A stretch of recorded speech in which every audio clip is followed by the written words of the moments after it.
नमस्कार दोस्तों। 2020 में कई इकोनॉमिक के वीडियोस मैंने बनाए थे और आज समय आ गया है 2020 के अंत में कि यहाँ पर हम आगे आने वाले जो चैलेंजेस हैं 2021 में कौन से 5 एरियाज हैं जो कि इंडियन इकोनॉमी के लिए कंसर्न्स हो सकते हैं, जहां पर सरकार को काम करने की आवश्यकता है। तो काफी कुछ जानने को है दोस्तों, चलिए आगे बढ़ते हैं। मैं हूं अंकित अग्रवाल और अपडेट के लिए आप मुझे फॉलो कर सकते हैं इंस्टाग्राम, फेसबुक और ट्विटर पर। मेरे लेक्चर की हर पीडीएफ आपको फेसबुक पर तो मिलेगी ही, प्लस साथ में आप मेरा टेलीग्राम चैनल ज्वाइन कर सकते हैं by searching Ankit Agarwal official. और अगर आप यूपीएससी की तैयारी कर रहे हैं तो आपके लिए सुनहरा मौका है। स्टडी IQ लैब के लिए स्मार्ट कोर्सेज, जिसके थ्रू आप अपनी प्रिपरेशन और भी ज्यादा अच्छे तरीके से कर सकते हैं। तो सबसे पहले थोड़ा सा हम बैकग्राउंड देख लेते हैं दोस्तों। आपको याद होगा सितंबर के स्टार्टिंग में करीब जो ऑफिशियल स्टेट एस्टीमेट आया था और वहां पर हमें पता चला कि जो पहला क्वार्टर था, दैट इज अप्रैल, मई और जून का क्वार्टर जो गया था, उस समय हमारी जीडीपी में कॉन्ट्रैक्शन हुआ था करीब 24% का। एग्जैक्टली मैं आपको बताऊं तो 23.9% का कॉन्ट्रैक्शन था, जो कि पूरे विश्व में अगर आप देखोगे जितने भी मेजर बड़ी इकोनॉमीज हैं उसमें भारत का सबसे वर्स्ट परफॉर्मेंस था। आप यहां पर चार्ट में भी देख सकते हो कि भारत सबसे वर्स्ट परफॉर्मिंग में था इन क्वार्टर 1। हां, और दूसरे जो देश हैं दोस्तों, उनके लिए क्वार्टर 2 होता है, क्योंकि उनका जो फाइनेंशियल ईयर है वो आपका 1 जनवरी से स्टार्ट हो जाता है। लेकिन हमारे लिए पहला क्वार्टर था, क्योंकि 1 अप्रैल से हमारा जो न्यू फाइनेंशियल ईयर है वो आपका स्टार्ट होता है। तो यहां पर 23.9% के हिसाब से आप देखिए किसी भी जो बड़ी इकोनॉमीज हैं उसमें काफी खराब परफॉर्मेंस था। और चाइना का आप देख सकते हो ये अभी भी पॉजिटिव में था। और आगे चलते चलते यहां पर ये क्लियर हो गया था कि 1992 के बाद से, जब से एलपीजी रिफॉर्म्स अपनाए गए थे, उसके बाद 7% की एवरेज ग्रोथ हमें जो देखने को मिली थी, फाइनली 2020-21 में, पूरे साल की मैं बात कर रहा हूं, 2020-21 का ये जो फाइनेंशियल ईयर है ये क्लियर हो गया था कि 7 से 8% का ओवरऑल कॉन्ट्रैक्शन होने वाला है। और बाय दिसंबर, जो अभी लेटेस्ट आंकड़ा आपको पता है, नवंबर के एंड में मैंने वीडियो भी बनाया था, जहां पर जो जीडीपी है वो आपका निकल कर आया था 7.5% नेगेटिव, जो क्वार्टर 2 की जीडीपी है। तो फाइनली जो 2 लगातार क्वार्टर में हमारी नेगेटिव ग्रोथ रही है, उसकी वजह से टेक्निकल रिसेशन में हम आ गए थे। और पिछले 70 सालों में अगर आप देखोगे तो 4 बार ऐसा हुआ था कि जब टेक्निकल रिसेशन में आए थे, 1957-58, फिर 65-66, 72-73 और 79-80 में। तो ये उसके बाद से पहला मौका था, इनफैक्ट एलपीजी रिफॉर्म अपनाने के बाद पहला ऐसा मौका था कि जब यहां पर टेक्निकल रिसेशन में गए थे। और इसकी सबसे बड़ी जिम्मेदारी ऑब्वियस सी बात है कोविड को ही जाती है, क्योंकि उसका एक बहुत बड़ा रोल था। लेकिन क्या इसका मतलब यह हुआ कि सिर्फ कोविड की वजह से ही हम नीचे आए? देखिए, अगर आप यहां पर देखोगे 2016-17 के बाद से जो जीडीपी में गिरावट है वो आपको लगातार देखने को मिलेगी। यहां पर आप क्लियरली देख सकते हो कि 2016-17 के समय यहां पर हम करीब पहुंच चुके थे 8% के आसपास के ग्रोथ, 7%, 8%, और उससे नीचे शायद हम बात भी नहीं करते थे। लेकिन उसके बाद से आप देख सकते हो कि जो इकोनॉमी की हालत है वो कोई खास नहीं थी। इनफैक्ट जो लास्ट हमारा फाइनेंशियल ईयर था 2019-20, वहां पर हम आ चुके थे 4.2%। इनफैक्ट मैं आपको बताऊं, जो जनवरी से मार्च का क्वार्टर था, जो 2020 का क्वार्टर 4 हम जिसको बोलेंगे 2019-20 का, उसमें तो हमारी जो जीडीपी है वो 3.1% पर आ चुकी थी। तो आप सोच सकते हो कि ऐसा नहीं है कि कोविड-19 की वजह से ही हम नीचे गए। क्लियरली आप देख सकते हो कि यहां पर जो इकोनॉमी है वो लगातार नीचे जा रही थी और कोविड ने तो एक बहुत बड़ा उसको धक्का दे दिया और यहां पर हम आ चुके हैं अब 7%, 8%, इस तरह के कॉन्ट्रैक्शन की बात हो रही है। मतलब कि ये जो वित्तीय वर्ष होगा, यहां पर 7.5 से लेकर 8% की मिनिमम हमें कॉन्ट्रैक्शन देखने को मिलेगी। अब आगे देखते हैं वो कैसा होता है। लेकिन अब हम एंटर कर रहे हैं 2021 में, तो 5 ऐसे कौन सी चीजें हैं जो कि यहां पर इंडियन इकोनॉमी वापस रिकवर कर सके, प्रॉब्लम बहुत ज्यादा फेस ना करना पड़े। तो वो कौन से 5 एरियाज हैं जहां पर सरकार को तुरंत काम करने की आवश्यकता है? दोस्तों, यहां पर इस लिस्ट में जो सबसे पहला नंबर आता है वो है आपका फार्मर्स अनरेस्ट। जी हां, फार्मर्स अनरेस्ट ये कोई छोटी मोटी चीज नहीं है, क्योंकि इस पे बहुत बड़ी आबादी यहां पर टिकी हुई है। तो यहां पर जो फार्मर्स का जो प्रोटेस्ट पूरा देखने को मिल रहा है, इसको क्विक रिजोल्यूशन की हमारे यहां जरूरत है। जो डेटा दिखाते हैं वो क्लियर तौर पर दिखा रहे हैं कि जो फार्मिंग है हमारे देश के अंदर वो अनरेम्यूनरेटिव हो गया है, कोई बहुत ज्यादा उससे फायदा नहीं होता। और इसकी वजह से पिछले कई वर्षों से चर्चा चल रही थी कि रिफॉर्म लाना है, रिफॉर्म लाना है, और फाइनली यहां पर रिफॉर्म लाने की कोशिश की गई, जो कि एक अच्छी बात है।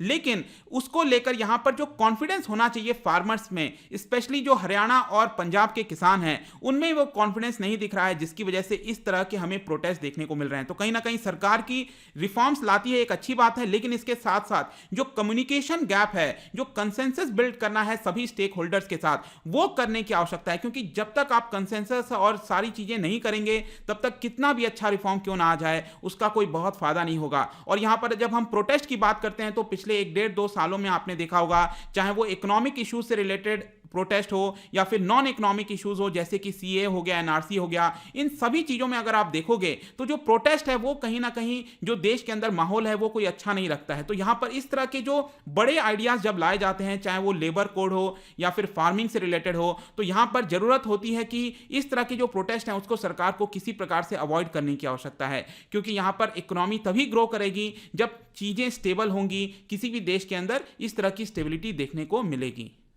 दूसरा आते हैं दोस्तों, जो सबसे इंपॉर्टेंट पड़ाव आने वाला है वो है आपका 2021-22 का बजट। जी हां, 1 फरवरी आपको पता ही है कि यहां पर बजट पेश किया जाता है।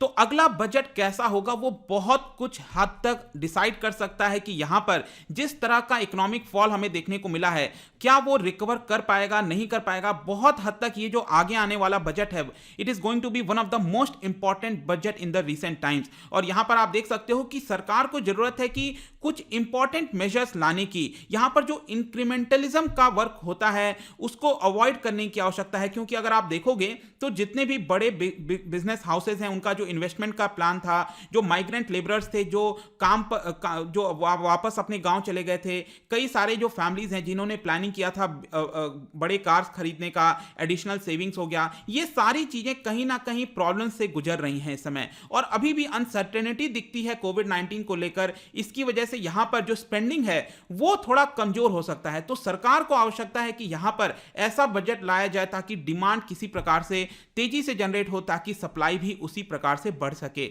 इसके अलावा यहां पर आप देख सकते हो दोस्तों कि जो एक अच्छा स्टार्टिंग पॉइंट होगा सरकार के लिए वो ये है कि सरकार को ऑनेस्टली यहां पर डिक्लेयर करना चाहिए कि जो भारत की इकोनॉमी का रफ्तार है वो किस तरह चलेगी। क्योंकि आपने देखा होगा पिछले 2-3 सालों से सरकार यहां पर एस्टिमेट तो दे देती थी, लेकिन एस्टिमेट ज्यादा बढ़ चढ़कर होता था। अगर सरकार कहती थी कि यहां पर हमारी इकोनॉमी 8% से ग्रो करेगी, लेकिन जब एक्चुअल में एस्टिमेट आता था फिर पता चलता था नहीं, ये तो 5.4% है। तो इस तरह की जो एस्टिमेट है दोस्तों वो कहीं ना कहीं दूसरे दिशा में ले जाते हैं। सबसे पहले हमें प्रॉब्लम्स को रिकॉग्नाइज करने की आवश्यकता है। और कहीं ना कहीं आप देख सकते हो कि अभी 7 जनवरी को, इसके ऊपर मैं अलग से वीडियो भी लेकर आऊंगा, पहला एडवांस एस्टिमेट आने वाला है कि 2020-21 में किस प्रकार की जीडीपी ग्रोथ रहने वाली है। 7% का कॉन्ट्रैक्शन होगा, 8% का कॉन्ट्रैक्शन होगा या फिर 10% का होगा, कितना होगा इसका एडवांस एस्टिमेट रिलीज किया जाएगा। तो ये काफी अच्छा स्टार्टिंग पॉइंट हो सकता है कि सरकार इस चीज को सही से रिकॉग्नाइज करे और कुछ ऐसा बजट लाए ताकि यहां पर जो डिमांड है उसमें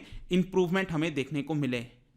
तीसरा दोस्तों यहां पर जो कंसर्न हमें लगता है वो ये है कि आपने देखा होगा सरकार ने कई सारे ऐसे मेजर्स लिए थे कोविड-19 के समय, लॉकडाउन के समय। आपने देखा होगा कि जो आत्मनिर्भर पैकेज है, इस तरह की कई चीजें लाने की कोशिश की गई।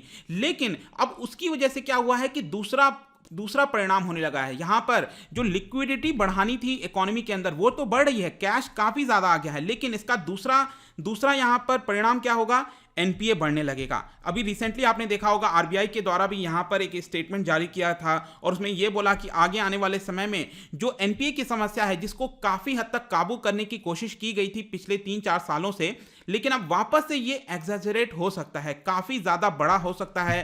क्योंकि यहां पर बहुत सारे बिजनेसेस डूबे हैं, जो बिजनेस का कारोबार है वो कमजोर हुआ है, जिसकी वजह से वो रिपेमेंट शायद नहीं कर सकते हैं और मोरेटोरियम और इस तरह की चीजें हमें देखने को मिली थी।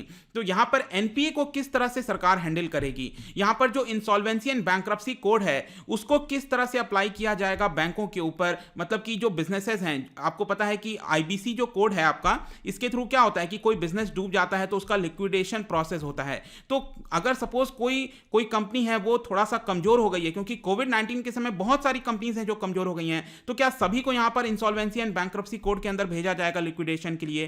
तो कई चीजें देखनी पड़ेंगी, क्योंकि जो इकोनॉमिक फॉल आउट हुआ है जो आप कोविड-19 की वजह से, इसके दूसरे परिणाम भी हमें देखने को मिले हैं। नेक्स्ट है दोस्तों, फोर्थ है वो है आपका वैक्सीन। इकोनॉमिक रिकवरी तभी हो सकती है दोस्तों यहां पर आज के प्रेजेंट के सिचुएशन में, वो ये है कि वैक्सीन यहां पर जल्द से जल्द सभी लोगों को लगाया जाए।